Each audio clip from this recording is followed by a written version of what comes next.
Well, hey, and welcome back to our Wells Family Home Group recap of Acts 20 through 22. Now, I'm just going to hit you with a quick 3 to 5 minute recap today, so excuse me if I read off my notes here a little bit. First of all, in Acts 20, we see that Paul goes to Greece, specifically Macedonia, and like everywhere else that Paul goes, the Jews plot against him there too. So Paul leaves, and he's accompanied by a whole bunch of folks. Now, this is funny because it lists the person's name and where they're from. So we see Sopater from Berea accompanies Paul on the journey. Aristarchus and Secundus from Thessalonica accompany Paul. Gaius from Derbe accompanies him. Tychicus and Trophimus from Asia, or Turkey, modern day Turkey. And then, of course, Timothy, and we know Timothy. Now, we also see in Acts 20 that a young man named Eutychus is sitting in a high window during one of Paul's sermons, and he falls asleep and falls out. And it appears that the young man dies, and Paul prays over him and says, "Don't worry, he's alive." So that's Eutychus. You might remember that from last week. Now, after this, Paul travels to a lot of places. Now, you may remember that all throughout Acts has just been one big journey for Paul, man. He's the king of the road. He's everywhere. And Acts 20 is no different. We see that he sails through Mytilene, Chios, Samos, Miletus, and Ephesus. And we see that in Ephesus, he gives his testimony to a bunch of elders there in Ephesus in the Ephesian church. And he says that, quote, imprisonment and affliction awaits me. A little bit of foreshadowing right there. Then in verse 30, he warns them.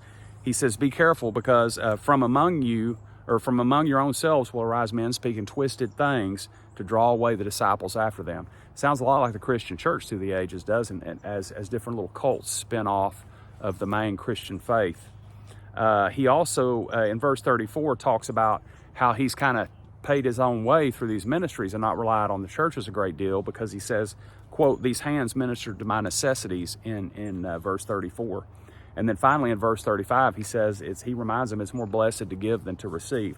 Now, in Acts 21, we see Paul's continued journey as he goes to places like Kos, Rhodes, Patara, Phoenicia, Cyprus, Tyre, and then to a place called Ptolemy. And you remember my little monologue last week about how Ptolemy was named after the Ptolemy rulers, who were a line of Greeks.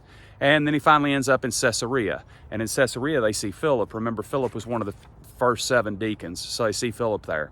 Now, in verse 10 of chapter 21, a prophet named Agabus prophesies about Paul's imprisonment. Remember, he takes Paul's belt and he binds his hands, and he says the owner of this belt will similarly be bound. So he prophesies Paul's imprisonment. Now, despite everybody telling Paul not to go, Paul goes ahead and heads on down to Jerusalem, and he tells the church at Jerusalem about the progress of the church all over the rest of the world.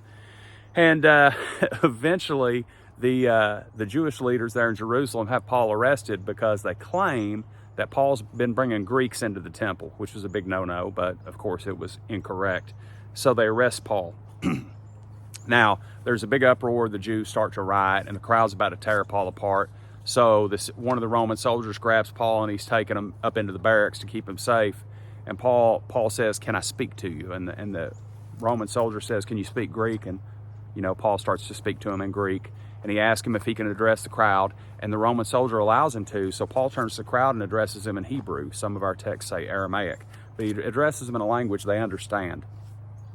And what he says is he gives them his testimony, right? Who he is. I'm a Pharisee, a son of Pharisees. He gives them his testimony. And the crowd turns on Paul again after his testimony. So that the soldiers can't figure out why the crowd's so mad at him. So this is Acts 22. They decide to interrogate Paul by flogging. Now, you remember flogging, terrible, terrible punishment. And they decide they're going to beat the truth out of him. So as Paul is about to be flogged, he reveals his citizenship to the Roman soldiers. And that causes them to be a little scared, right? Because you can't just arrest Roman citizens and flog them for no reason. So that kind of throws the brakes on everything. So what we're going to see tonight, we're going to pick up in Acts chapter 23. We're going to continue on with Paul's story and find out exactly what happens with his imprisonment.